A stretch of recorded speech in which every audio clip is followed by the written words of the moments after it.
The sound was wrong. Metal on bone has a pitch you never forget.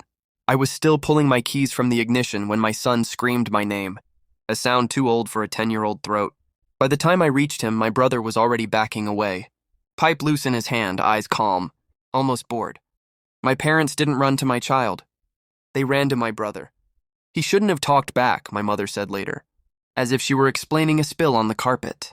He provoked him, my father added, nodding like a judge delivering a mild sentence. That was the moment something in me shut off. Not my heart. My hesitation.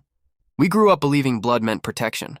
My brother was my shadow when we were young, same schools, same fights, same lies we told together. When I had my son, I trusted that shadow around him, trusted my parents to love him like an extension of me. I mistook history for safety. The signs had been there. My brother's temper, sharpened instead of softened by age. The way my parents excused everything he did, rehearsed defenses rolling off their tongues. The way my son grew quiet around family gatherings. I didn't confront anyone right away. I watched. I documented. Hospital records, photos, dates, the pause before my parents spoke when doctors asked questions. The way my brother smirked when he thought no one was looking. Grief wanted me loud. Anger wanted me reckless. I chose patience. I spoke to a lawyer before I spoke to my family. Child Protective Services before church friends. A therapist for my son before a single accusation left my mouth. I learned how patterns matter. How silence, when documented, becomes evidence.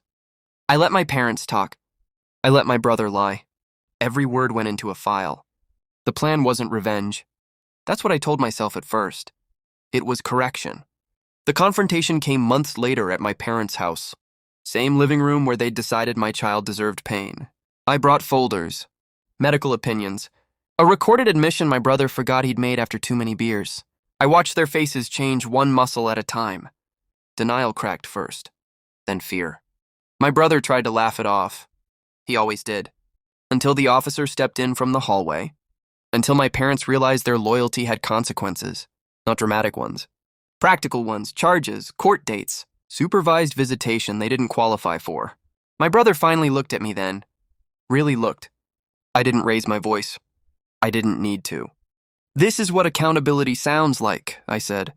Now my son runs again, carefully, proudly. He knows I believed him. He knows I chose him. My parents don't call. My brother can't. People ask if it was hard turning on family. I tell them the truth. Family turned first. I just finished it.